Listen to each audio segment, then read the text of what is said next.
What's up, football fans? I'm here to give you my mock draft for the 2019 NFL Draft. And on the clock right now are the Arizona Cardinals. I've got the Cardinals selecting Kyler Murray.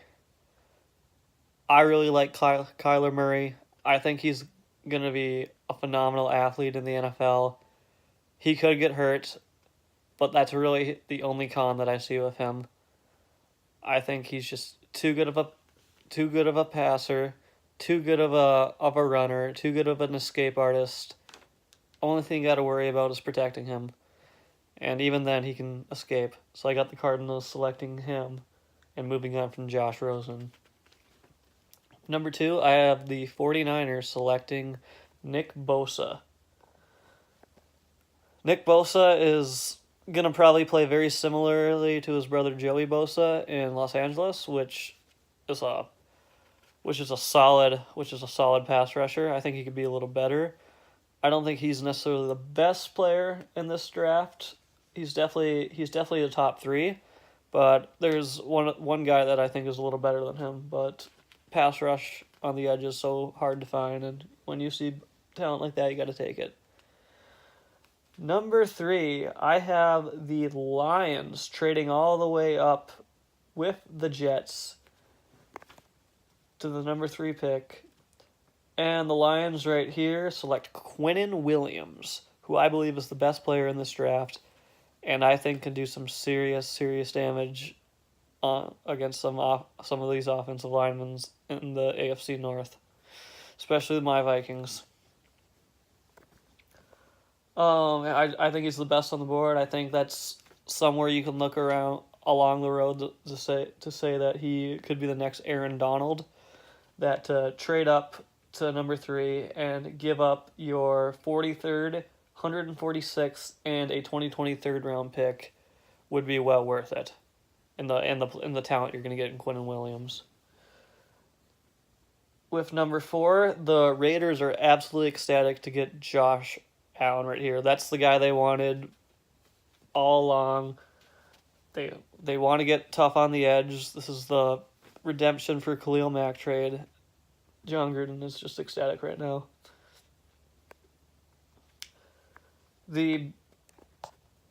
At number 5, the Buccaneers select Devin White. And right here, I'm going to call it right now. I'm going to predict that he is the Defensive Rookie of the Year in 2019. I like how this guy is just all over the place. He's all over the place. He's really good in coverage, really fast, really good tackler. He's an all around just a good character too. Like I really have high hopes for this guy. At number 6, I have the Bengals trading with the Giants to go up and select Dwayne Haskins. I have a lot of skepticism towards Dwayne Haskins just based on that he really only had one productive year at Ohio State.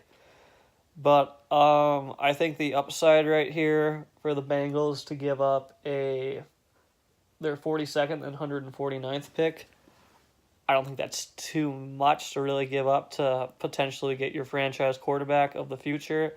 And Andy Dalton, I'm sorry, he's not going to win you any Super Bowls. You gotta take a chance, and even if you lose, still not look too terrible.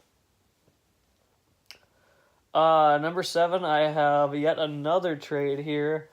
I have the Atlanta Falcons trading all the way up to number 7 with the Jacksonville Jaguars, and I have the Falcons selecting Ed Oliver here. I think this is the absolute perfect pick, realistically, that the Falcons can make this year.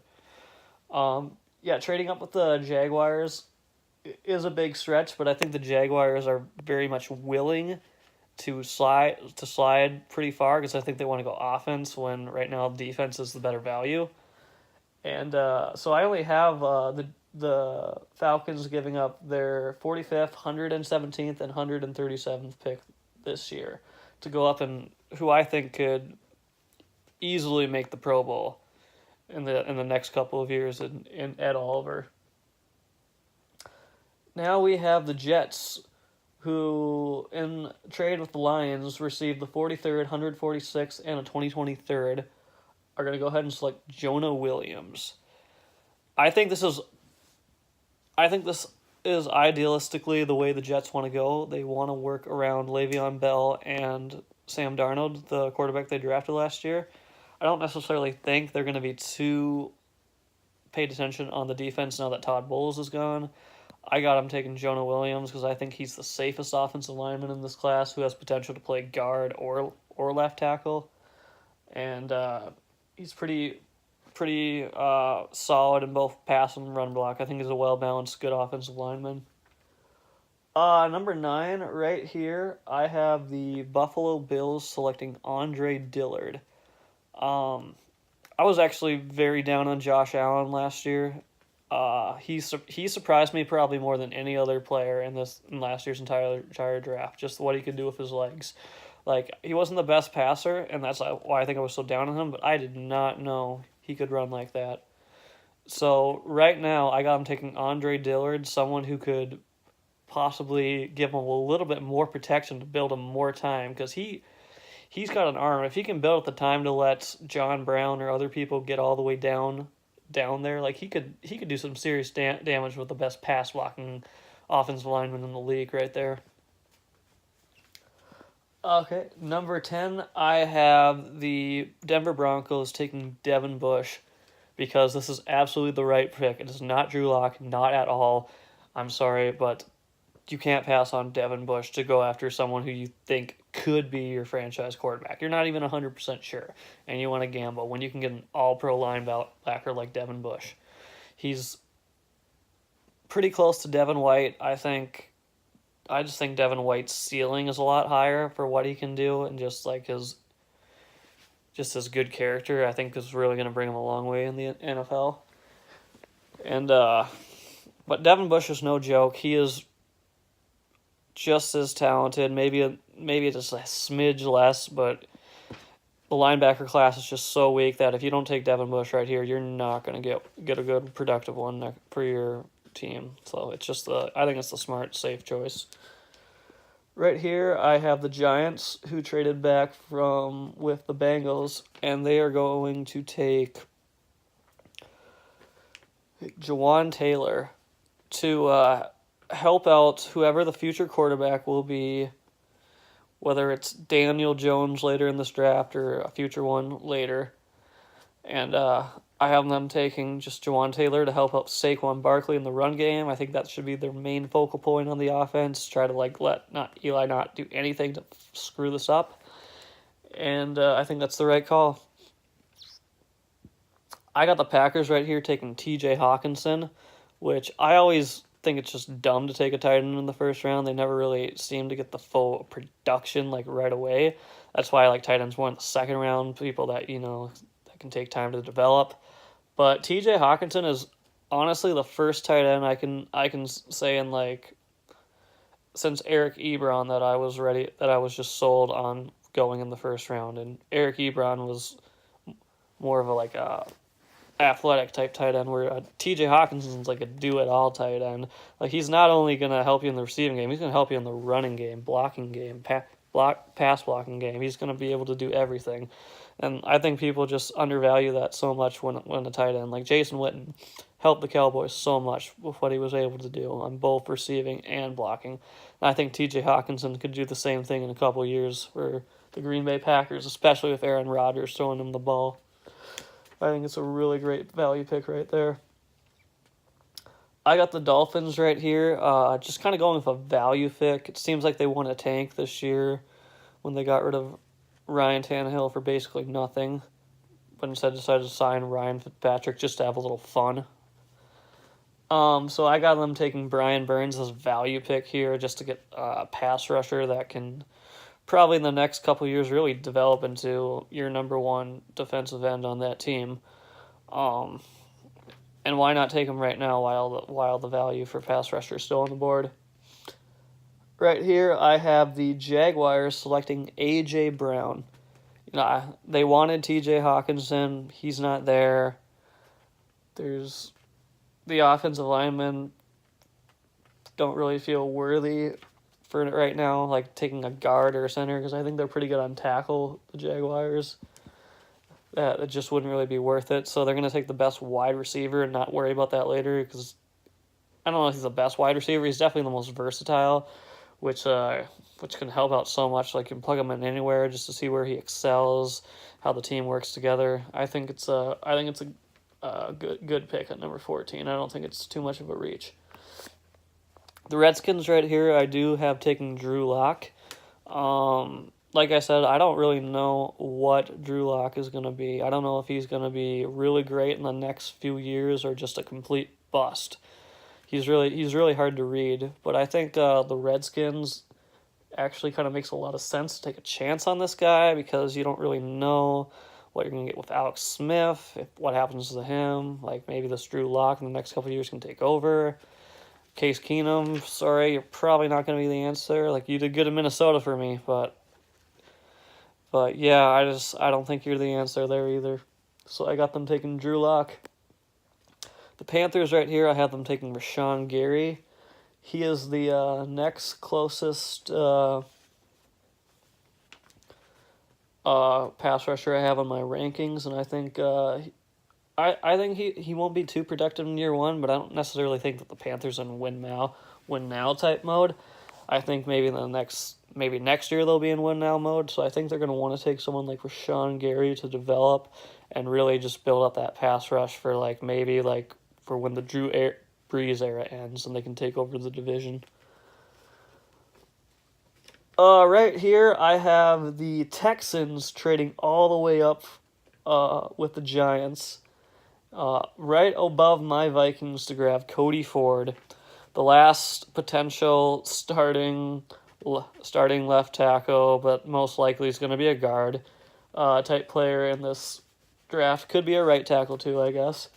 And the Texans desperately need like an offensive lineman, but more so a tackle, someone who can play tackle. And I think Cody Ford can play right tackle immediately for them.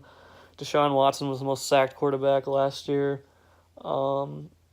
Giants in return get the 54th and their 86th pick, so a second and third rounder, just to move back a little bit further. And the Giants, once you got rid of Odell Beckham, like you shot yourself in the foot.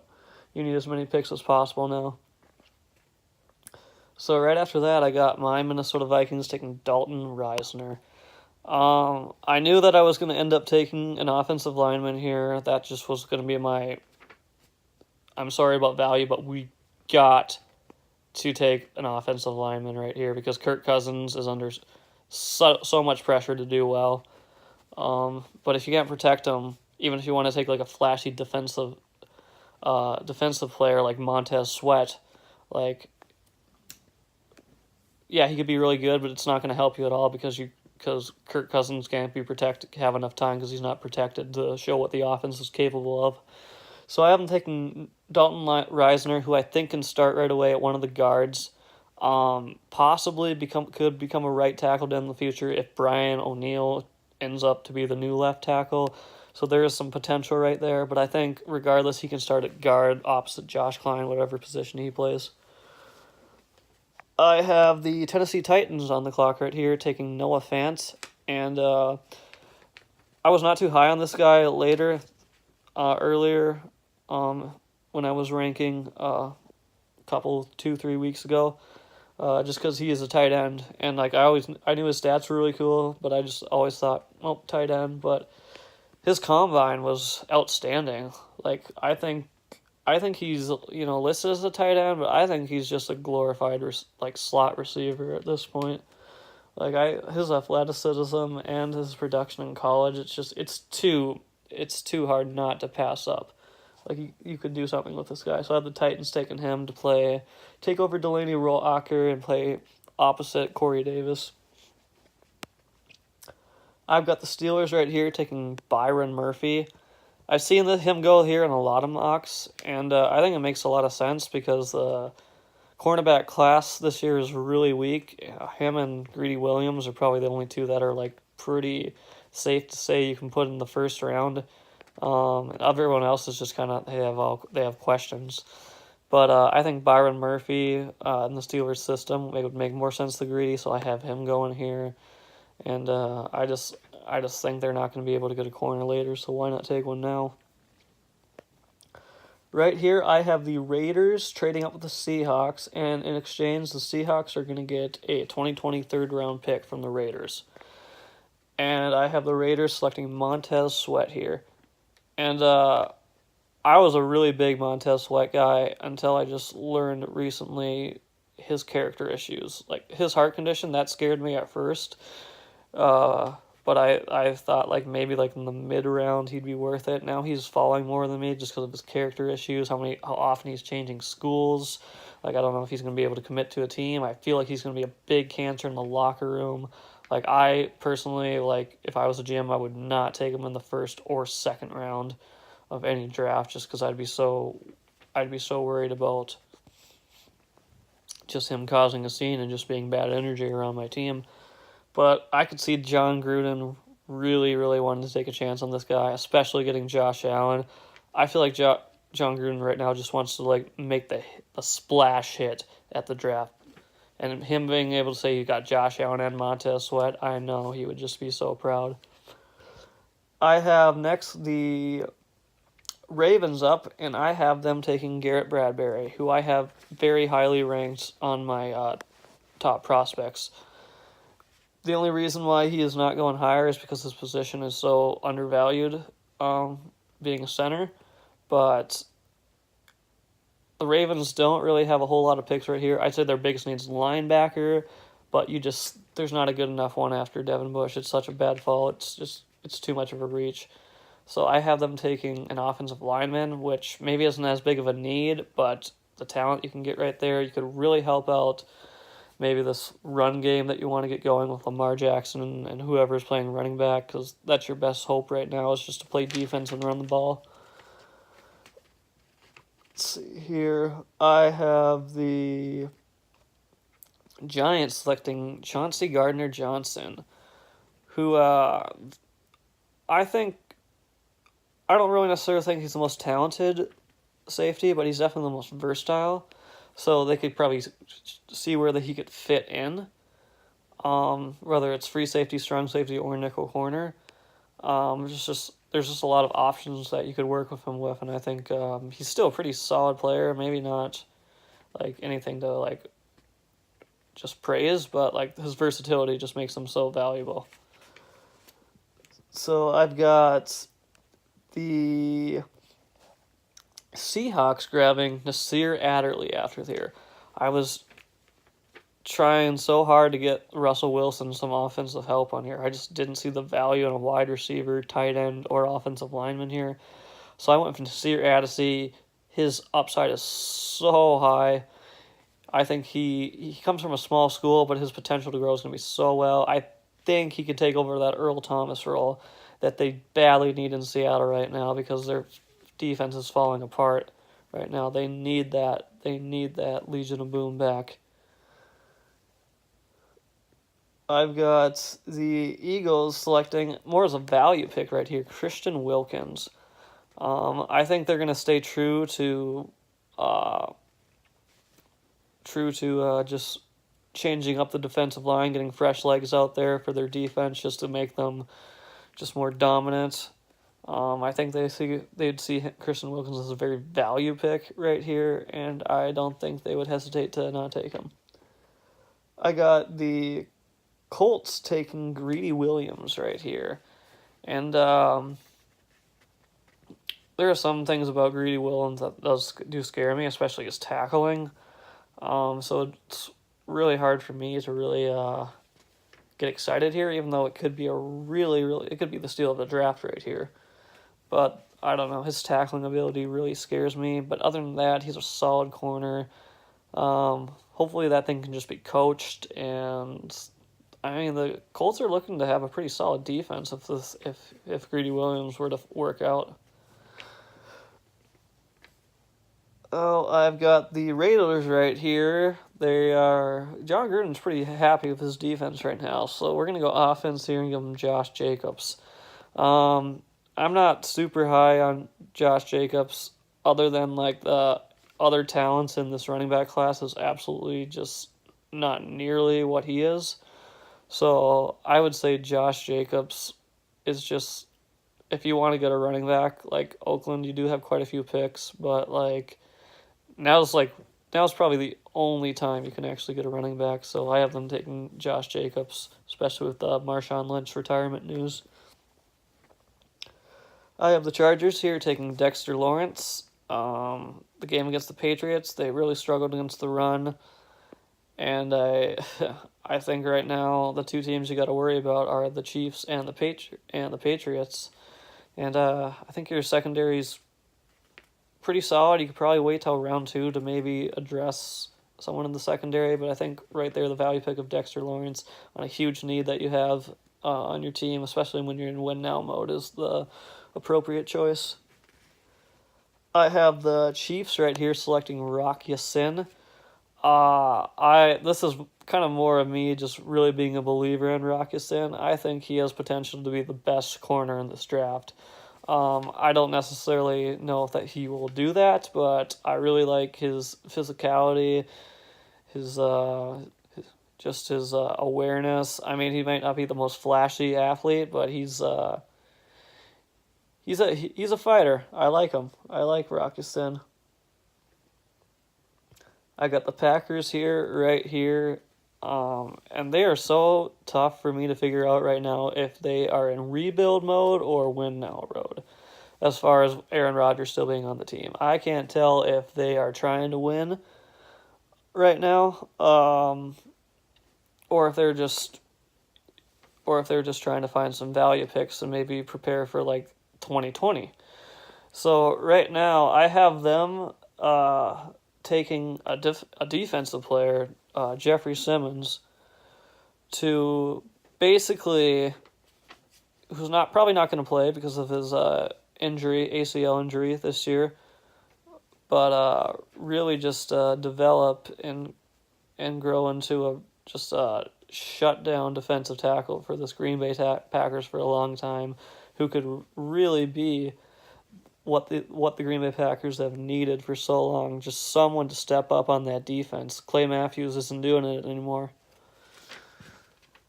So next, I got the Rams going Caleb Guerrero right here, who I'm not too high on, but the Rams don't have a second-round pick this year. They need offensive line to be really prioritized right now to, help out who's ever going to be running the ball for them, to help out Jared Goff, because that Super Bowl was just embarrassing, and they just need to stick to the offense right now. The linebackers are really their biggest weakness, but there's just not the value right there. So I have them taking Caleb McGrary. Then the New England Patriots right here, I have them selecting Jerry Tillery. And this is just kind of like a value pick. They really like their big-sized defensive linemen down there in New Orleans. And I think Bill Belichick wouldn't hesitate to pass on this guy. But yeah, there I have it. Can't wait to see how close I get or just how off I am, but we'll find out tomorrow. Have a good night, guys.